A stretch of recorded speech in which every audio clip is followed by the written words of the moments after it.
Behind bars, gangs are a fact of life. They extort, sell drugs, run gambling rings. And joining one can determine how you do your time. Gang life is forever, man.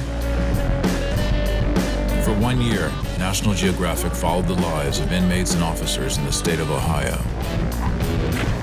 It's a system bent on making inmates better, filled with convicted felons who might already be worse. Out of my face. This is a year of hard time.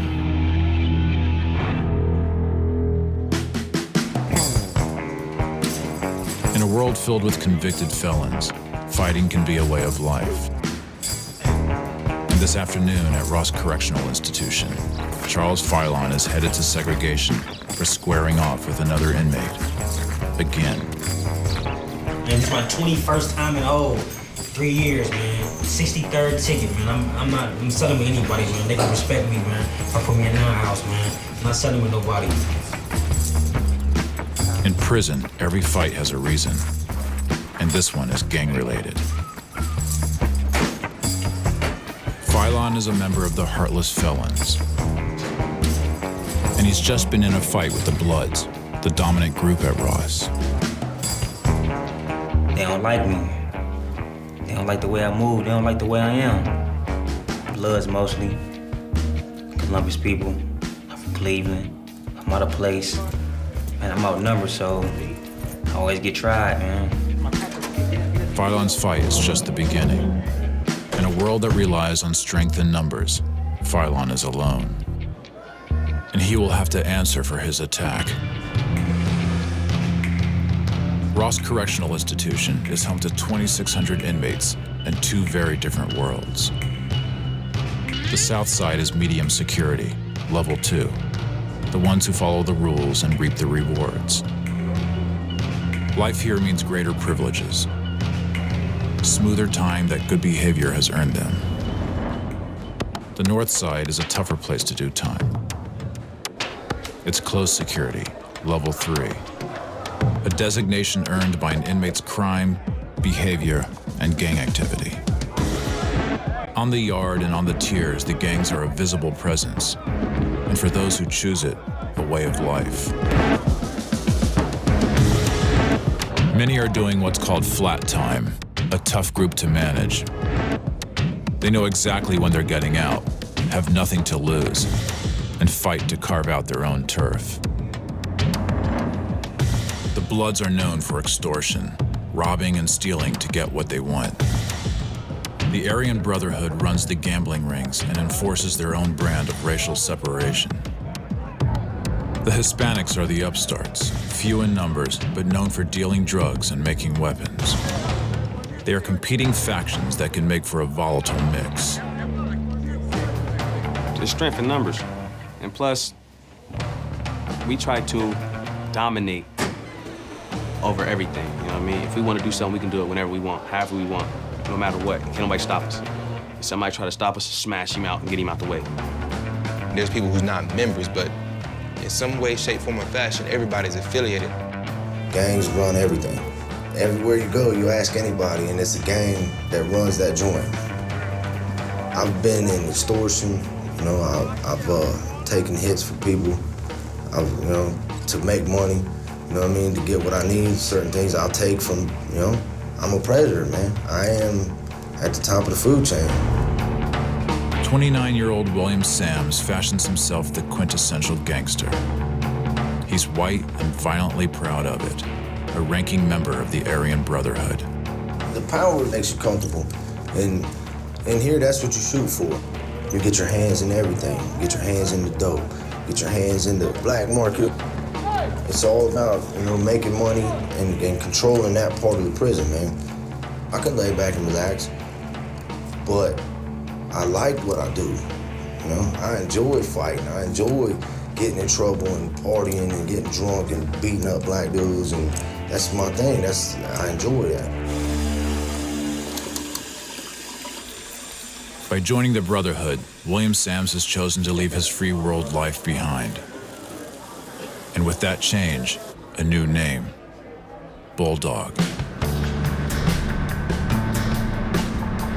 takes a lifetime to build a reputation and to earn respect.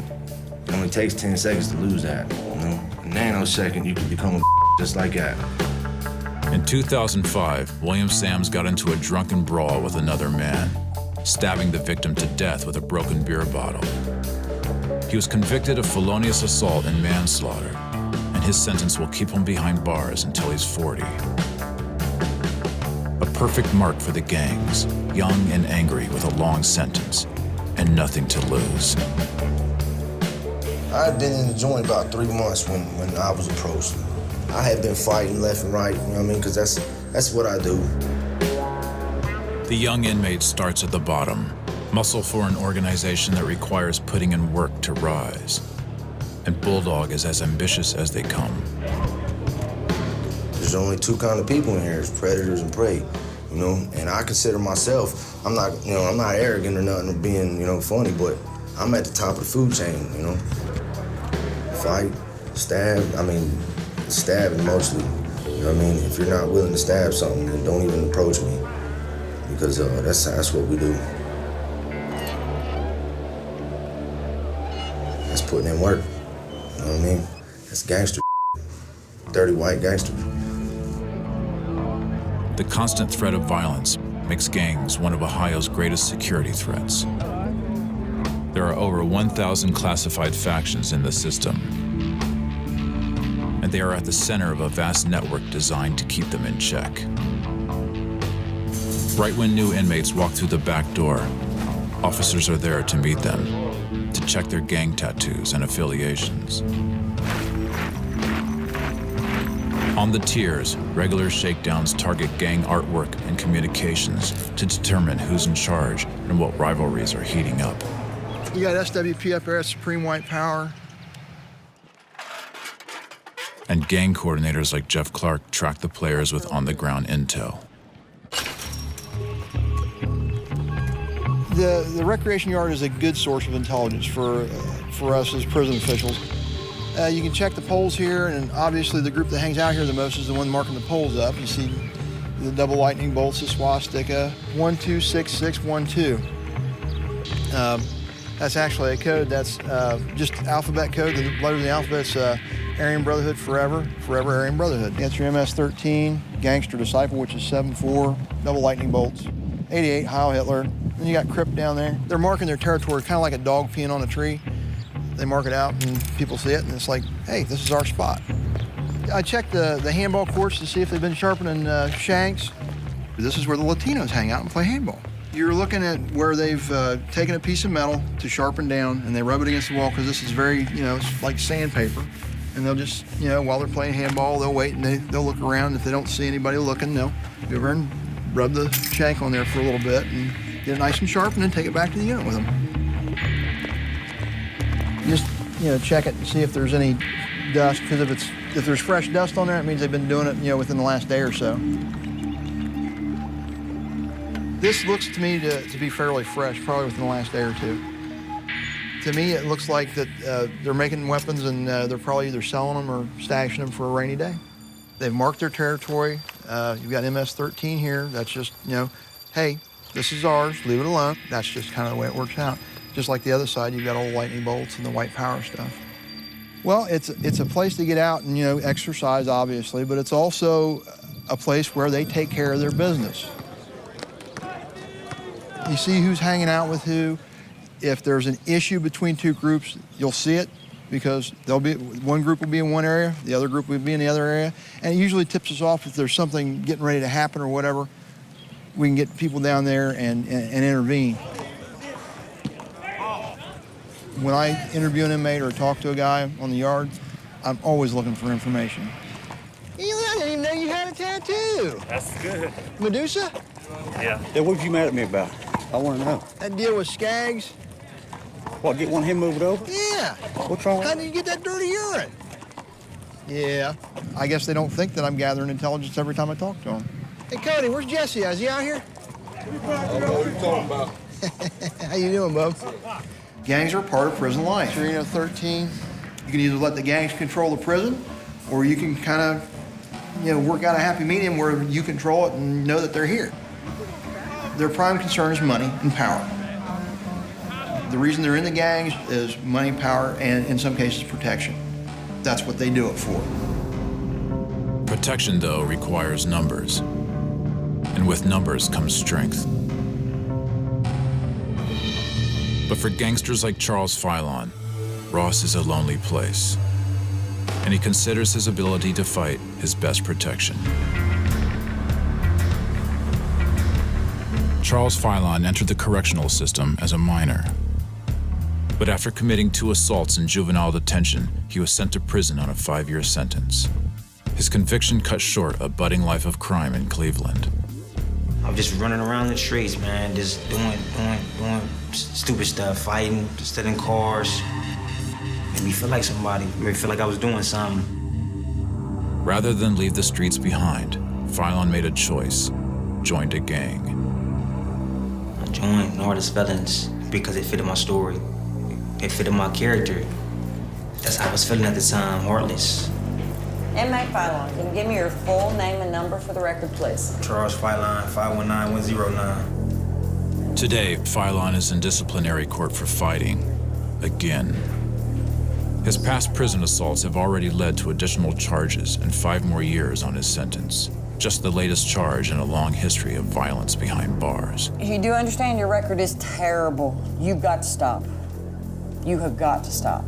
I keep catching cases because people keep trying me. I've been trying to change, man, but it's been hard. It's been hard, man. I don't know. I'm trapped in the system now. He's a heartless felon from the juvenile system. That's his gang. They're not real popular around here. In the northern half, there's a lot of them, and they can actually create a power base for themselves. Down here, we got 3, and they're not having a good time here. That's kind of what the bottom line is for him. I'm hated. I mean, people just don't like me, man. I mean, they don't like me. You're trying to go around the circle. Stop going around the circle and just tell me what happened. What started the fight? I mean, they don't like me, period. He's a gang member without a gang. That's what it is. There's not enough guys here to, help him out. He's kind of stuck. He's a gang member without a gang. Today, Filon gets lucky. His sentence, 14 days in the hole and no additional charges. You get another fight, getting any more drama, you're going to LC, okay? But it's just a matter of time before he's released, back into enemy territory, where he might fight again.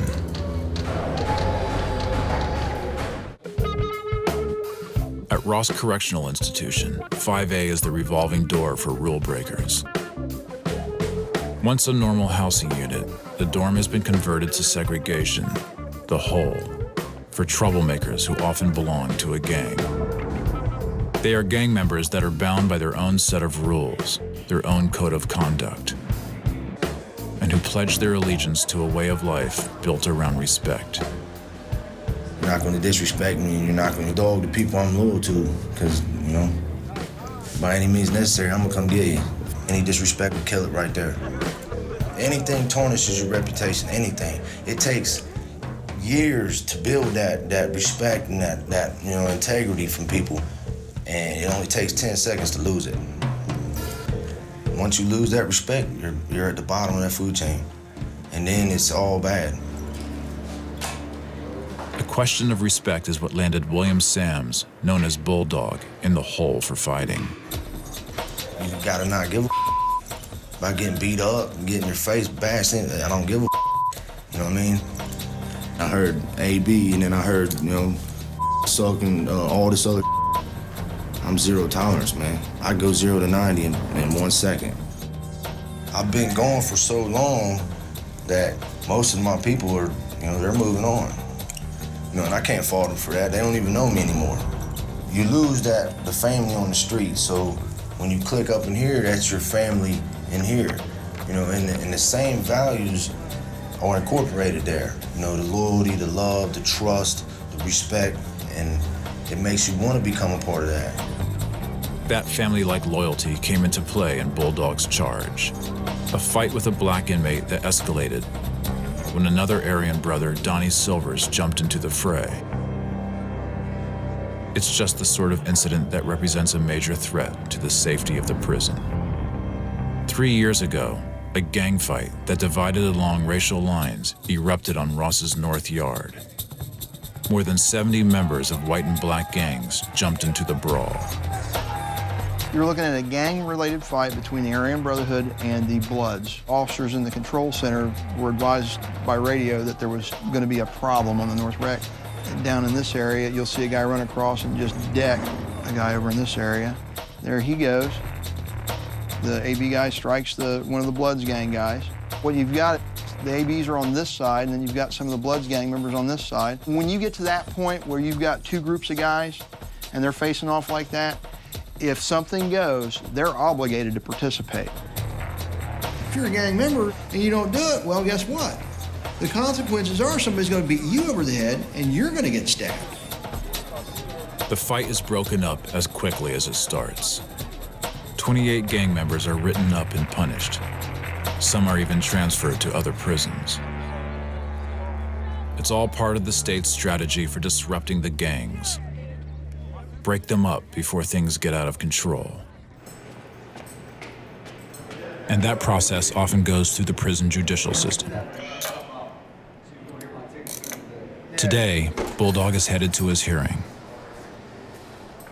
But just as the system has its own code of conduct, so too do the gangs. Donnie did what he was supposed to do by jumping in, but, you know, clearly it was my fault, you know, that got him in here. I'm the one that initiated combat with dude. Come on in, have a seat. Are you guilty or not guilty? I'm guilty. But the inmate Silvers, he wasn't even fighting. Me and the black kid was fighting, but he was just trying to break the fight up. I thought he was grabbing me. He didn't swing on nobody or hit nobody. He was trying to keep me from hitting whoever I was hitting. Bulldog's plan is to go down alone for the fight. It's called taking out, and it's part of the code that binds gangsters together. It'll probably be tomorrow before you go to RIB. All right, I appreciate it. All right, sir. Now,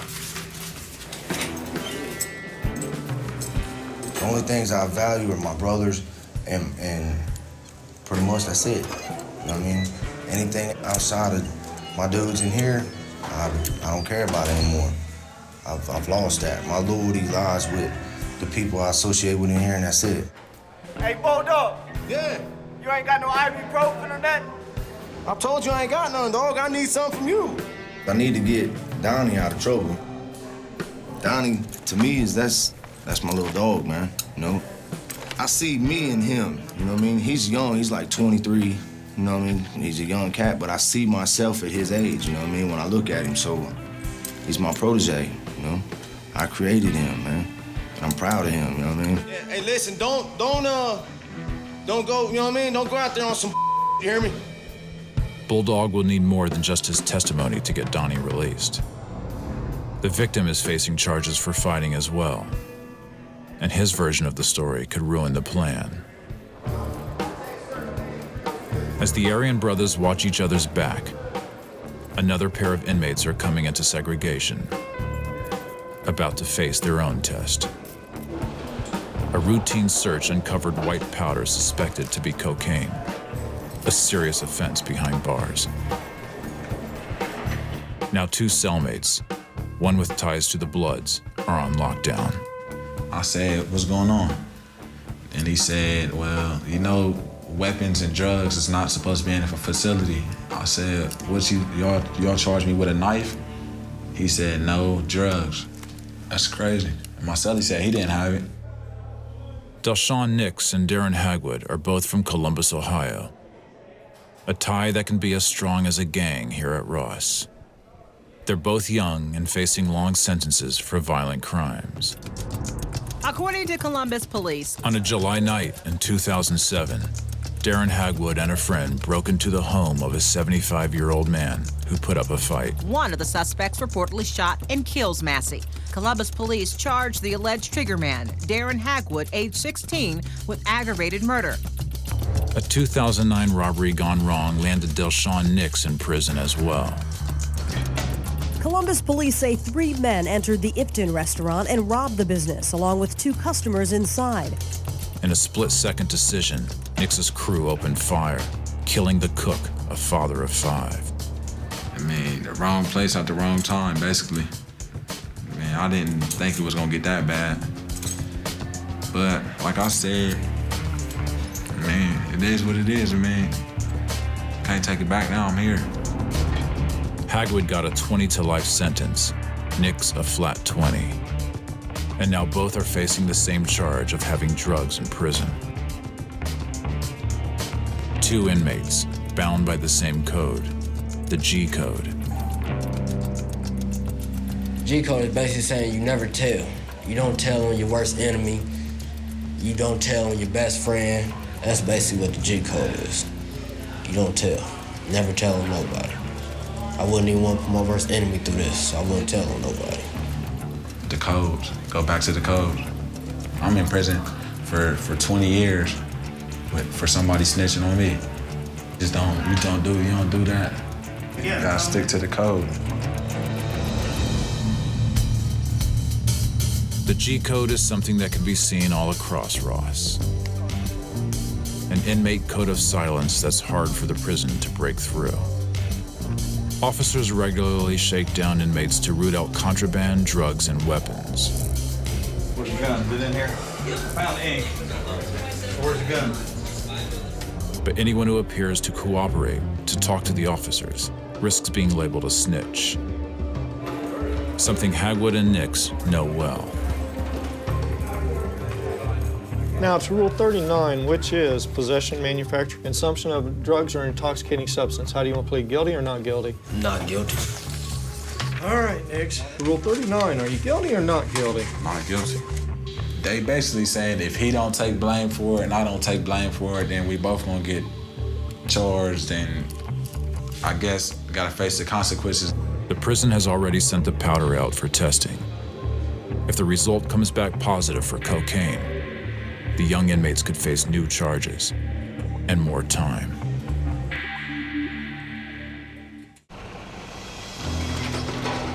From the moment new inmates enter Ohio's prisons, they are offered a choice. Buy into a system offering rehabilitation or continue with the behavior that got them here.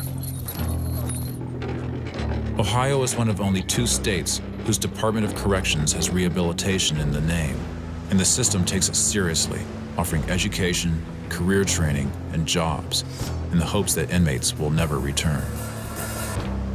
And when it comes to gangs, the system attacks the problem head-on, with programs led by the inmates themselves.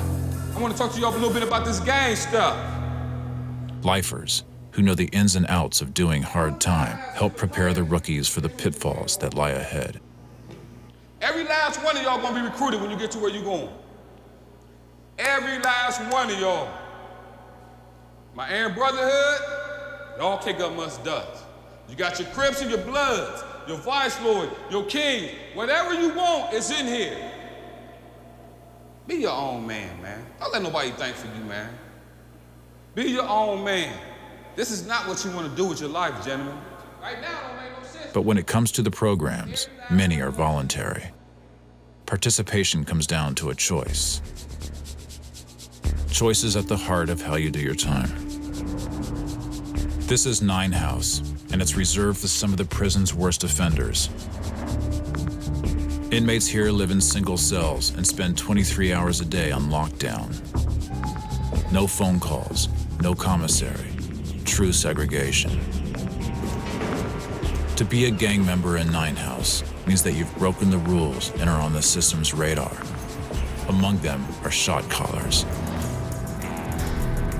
Shot callers like Eduardo Bonilla. Somehow my uncle was right. He told me don't mess with it. And I didn't want to listen, and I got a life sentence. Eduardo Bonilla came to America from Guatemala to set up a drug trafficking operation in Dayton, Ohio. An operation that came to a bloody end in a 1998 shootout. It was inside an apartment. He came in and they got into a shootout. One of my dudes shot him and he shot my dude and everything went wrong. And them 2 guys died. Bonilla was charged as an accessory to murder, convicted and sentenced to 50 to life. And once inside, he made a choice: enter the gang life. Something that could be difficult at Ross, where Latinos are few and far between. Your skin color is your uniform. And that's kind of the way it is in prison, you know? If you're black, you go hang out with the black guys. If you're white, you go hang out with the white guys. People don't understand that if you don't belong, they're gonna take advantage of you, because that's, you know, you gotta understand we in here with criminals. You know, they like to rob, they like to rape, they like to do all kinds of crazy stuff. So it ain't like we in here with a law-abiding citizens. With the numbers against him, the former drug dealer took a stand. He organized. And as Bonilla rose, so did the reputation of the Hispanics. When I came in, there was no Hispanics around. It was only about 5, 6 Hispanics over here. And this side, about 5 or 6 over there. You know, he's a pretty smart guy. He has a lot of respect from the Latinos. I would consider him to be a leader. I would say that he's probably a mind leader as opposed to a muscle leader. The mind leaders are definitely more dangerous. You know, all the gangs was running into their cells and slapping them and taking the staff. When they go to chow, you know, some of them, their cellies leave the door open so they can get robbed and everything. Tell everybody, like, if they mess with one of us, they're gonna have to mess with every one of us. Don't nobody with the Mexicans, you know what I'm saying? Like, they reputation speak for themselves, you know what I'm saying? So nobody really want problems with the Mexicans because everybody think like, oh, the Mexicans, they gonna stab. If you mess with these two, we gonna come see you. And we ain't gonna come talk to you no more, we gonna come see you. For years, the leader eluded the authorities at Ross, until now. The prison has found a roll of film in Bonilla's possession. On it, pictures of the Latinos, pictures taken right here at Ross. You don't find photographs like that. You know, it's very telling. That also lets us know that, hey, these guys have got their stuff together and they're doing things. They also confirmed something more. Bonilla's the shot caller, and now faces being sent to a new prison, breaking up his ring. Bonilla would be alone, again. And in prison, that can be a dangerous thing. Charles Filon, the heartless felon, is back in the hole again. This time for possessing a weapon, a homemade knife, a shank strapped to his leg. I don't think the shank was gonna end it, but I just had the shank just in case, man, because of the numbers, man. It's a lot of them, man, so I was preparing for the worst. I was gonna make an example out of somebody. Filon was out of the hole for only a day, and the knife is assigned to the system that he's raising the stakes. With no one to watch his back, Filon has been placed in Nine House, the deepest hole in the prison, and what may be his last stop in doing time at Ross.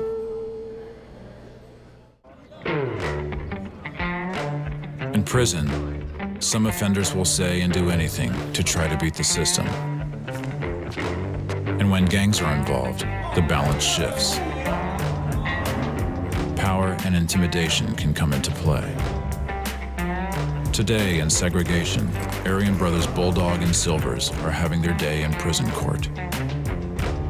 Up on disciplinary charges for fighting, for attacking a black inmate who insulted their gang.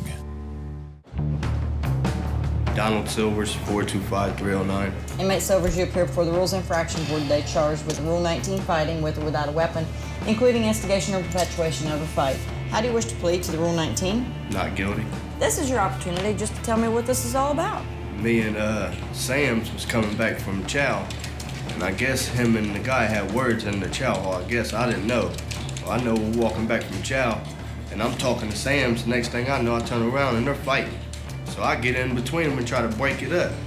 I'll get it broke up, and then we all just go in the block. And then the COs come and get me, talking about I was fighting. How many fights you broke up in my institution? That's just not your MO. When I fight, I'll tell you I fight. I admit to fighting, you know what I mean? I don't care. How'd your fists get red? How'd your hands get red?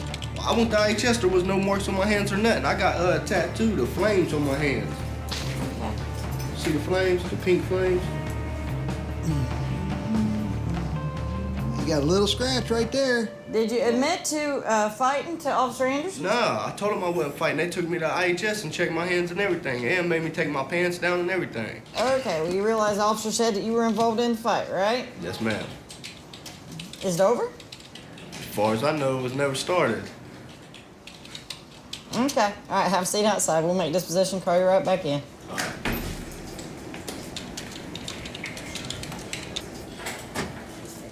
Come on in, young man. Sams? Yes, ma'am. Inmate Sams, can you give me your full name and number for the record, please? This is your opportunity just to tell me what this is all about.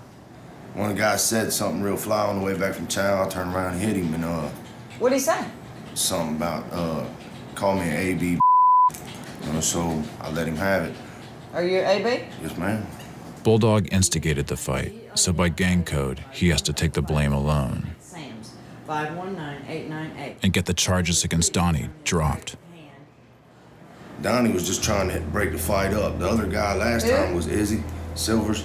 He was trying to break the fight Silvers up. ain't broke up a fight in my institution since he's been here. Look, I have a hard time buying that story. Bulldog's done his part, given his version of the fight. But in order for Donnie to get off, the victim's story needs to line up as well. And the Aryan Brotherhood have their power through intimidation. You're Rogers, right? Yes, ma'am. The guy that you were fighting with, was that the shorter guy, or was it both of them? Did they both, how did all that happen? Was there more than this, just the two of you fighting, or more than the three of you? It was just me and the bigger guy. Another guy was trying to break it up. How was he trying to break it up? He was just saying, stop, stop. Come on, y'all. He pushed me, was pushing him back. Is that your word? Because I'm just, it's just not like him to break up fights. It's more like him to involve himself. He was trying to break it up. All right, have a seat outside. We'll make disposition, call you right back in.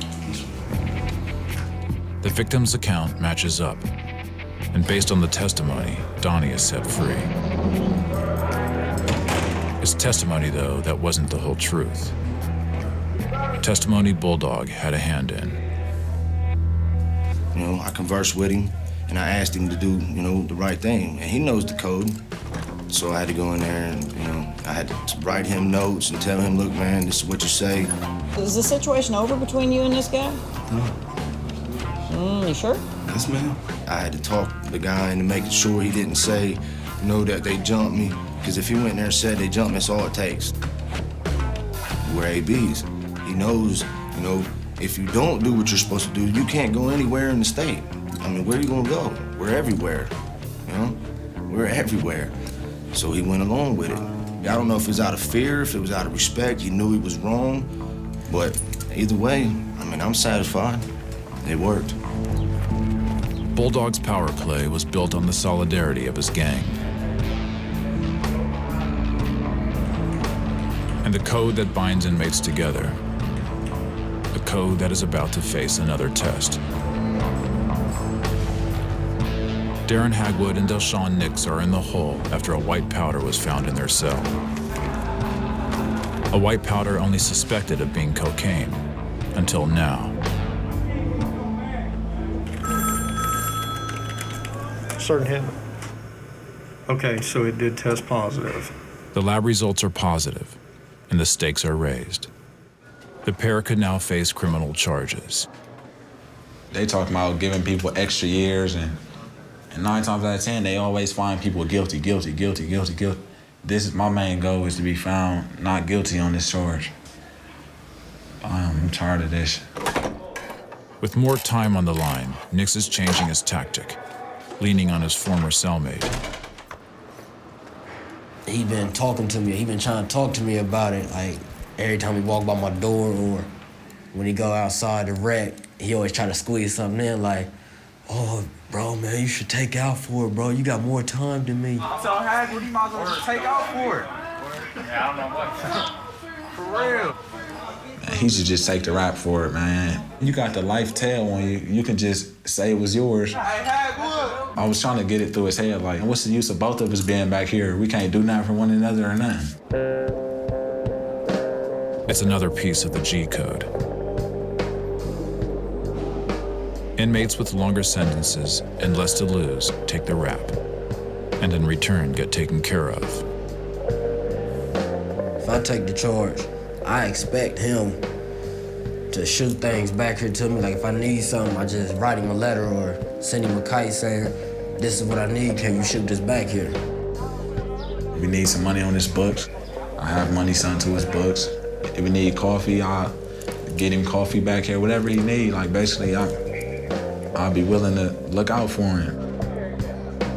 But I've been thinking to myself, like maybe I might just go out there, and I'm not gonna say like, not try to blame it all like nothing on him, but I'm gonna say that I might think about saying that it was mine just to get him off the hook. Tomorrow is the trial, and by the G code, the time for Hagwood to take the fall.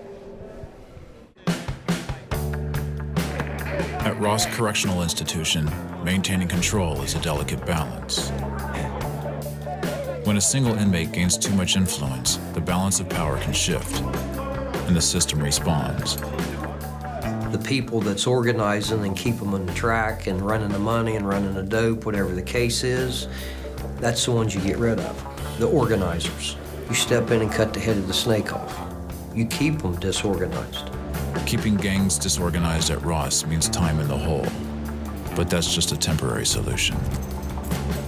When an inmate is perceived as too powerful, transferring them to another prison may be the system's best option.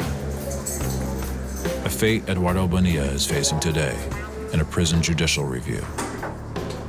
Your behavior presents a current threat to the security and orderly operation of the institution.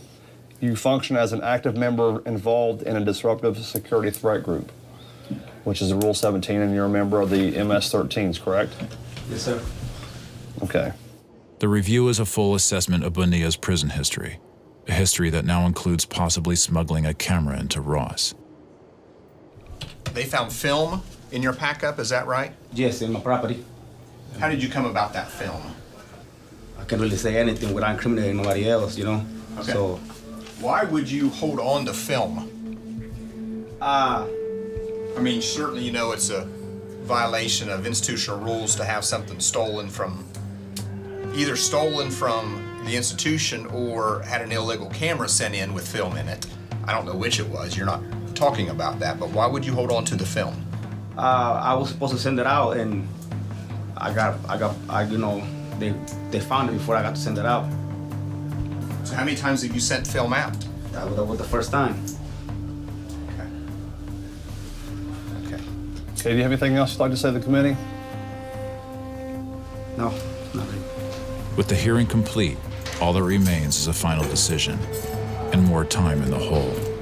Time for Bonilla to contemplate his future and the choices of his past. When I first got here, I didn't like it because I'll be all by myself. I don't talk to nobody. If I go to rec, I'll be out there by myself. You know, walking out there like a bug out, you know, back and forth, back and forth. And I just don't like it. You have more time to think about stuff and, you know, reflect on a lot of stuff like what I'm gonna do, what did I do wrong. We've been stereotyped, like movies and everything. We got shank people, all this stuff, and they think, they get the picture, you know, oh, this is how these guys are. So we gotta get rid of these guys. But that ain't how it is. You know what I mean? But they don't wanna believe it. That was not really the motivation to come together. The motivation was because they was taking advantage of us. They was running over us. That's the reason why we came together, to protect the Hispanics. I mean, you know, if you don't belong, you know, you're gonna have a lot of problems. As Bonilla awaits the verdict, another gangster is preparing to face the consequence of his actions. Charles Filon is in Nine House as well. The heartless felon has been caught with a homemade knife, a sign that Filon may be growing more violent. Backing down would be the right thing to do, though, but I mean, it's easier said than done, man. It's more of a pride issue for real. Inmate Filon, you appeared before the Rules Infraction Board today charged with a Rule 36, possession of a weapon. Do you understand that charge? Yes. On the above date and time, while conducting a pat-down of inmate Filon, I found a shank strapped to his right inner thigh. Weapons possession is a serious offense, but the prison thinks it may be a clue of something else. How did they find it? How'd you strap it on your thigh? For the ace bandage. Desperation. Did you have a hole in your pocket to get to it? Huh? Did you have a hole in your pocket to get to it? Nah. How was you gonna get to it? Did you do something that caused them to shake you down? Did I do something that caused me to shake me down? Nah. You said, did I intentionally get caught with it on purpose? Man, we're all getting that with this though, man. I don't understand. I'm just asking that question. With no other gang members to watch his back, the hole may be the safest place for Phylon to do his time. So the investigators think he got caught on purpose. Here's what you said during your testimony. I've been having incidents with these dudes and I tried to squash it, but it didn't work out. Everyone wants to fight me now because their dude got beat up. I'll catch some more time if I stay here. That cool? I don't like how you put that, man. What? I ain't checking in. No, I said I'll catch more time if I stay here. That's definitely a face-saving statement, I think. All right, you stay out of trouble.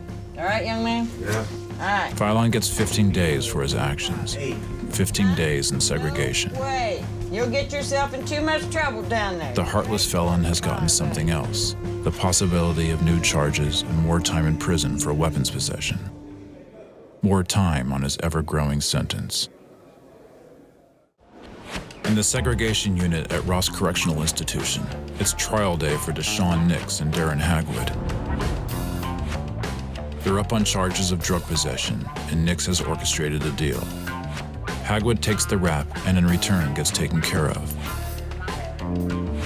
But this morning, the lifer may be having a change of heart. I mean, last night, you see, I had to sell to myself and stuff. I laid in my bed and I was thinking about it. I want to say we cool, but I only knew him for like 7, 8 months. So I don't see it as me taking out for him. Because I already know by the way how he act when he was my cellie that he's not gonna look out for me. Inmate Hagwood, you appear before the Rules Infraction Board today charged with a Rule 39, unauthorized possession, manufacture, or consumption of a drug or intoxicating substance. How do you wish to plead to the Rule 39? Not guilty. What's the use of taking up if he's not gonna look out for me? So I'm just gonna tell him honestly and truthfully, it's not mine. I keep telling him it until they prove us guilty. When they prove us guilty, whatever happens, happens. I mean, I'm gonna do my time no matter where I go. Do you understand that's how that works? If something's found in your house or in your cell, you're both, and neither inmate takes responsibility for it, you're both charged with it. You understand that? Yes, ma'am. The former cellies are both going down for the crime. Inmates may live by the G code, but today neither inmate is willing to take the rap.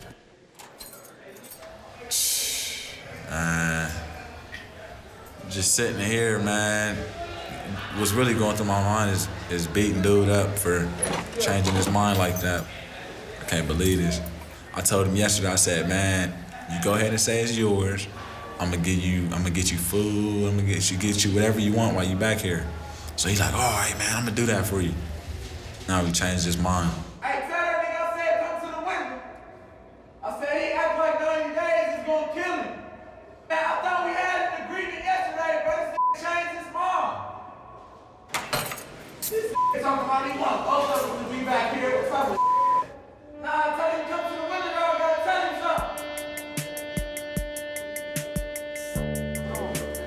something. It's been 15 days since Bulldog landed in the hole for fighting, and today he and his victim are getting out. Now it's time for Bulldog to resume his life as a gangster in general population. I punched dude one time. I didn't stomp on him like I should have, but it's nothing for real. As far as us, me and him, that issue's pretty much over. I got that. People think time gets easier when you become a part of the gang. It doesn't. It makes it harder because now you got that much more responsibility to deal with. You know, you got a reputation to uphold, you got other people who depend on you to make them look good, you know what I mean? Y'all ready for a real killer in there? I don't care if Jeff Clark's watching on the camera all day long. What's up, man? They're here for 8 hours. We live here. This is home. So we're not worried about, what he does or how he does it, because we're gonna do what we want to do anyway. We deal with that aspect of it like I am now. Consequences and all that follows afterwards. As Bulldog reassumes his position in the ranks, another gangster is getting his release from segregation as well. We're going to loop, man. I'm up out of here, man. Rather than heading back to general population, though, Charles Filon, the heartless felon, is being transferred out. For his history of violence and being caught with a weapon, Filon's headed to one of the state's toughest prisons. He's earned a move to maximum security. I'm glad to be leaving here. A lot of my element down here, they would say that it's harder, but I ain't gonna be around nobody though. It's 23-1 lockdown. I'm in my cell 23 hours, come out for an hour of recreation. I mean, that's kind of hard on the mind for real. I think I'll be able to handle it though. I'll be all right. It will be at least 1 year before Filon has another security review. You ever had black box on before? Nah. Black box is gonna take your hands, please. Just like this right here. A year under some of the tightest control the system has to offer. A change that starts here. I'm gonna get in part of this combination right here. Transportation policy. Please, sir. You pull back to your chest right here, line up in the center for me. Right there. Need you to turn around for me. A little bit more. Right there, good. All right, you can head that on to the bus. Filon pledged himself to the gang life, and it landed him in maximum security.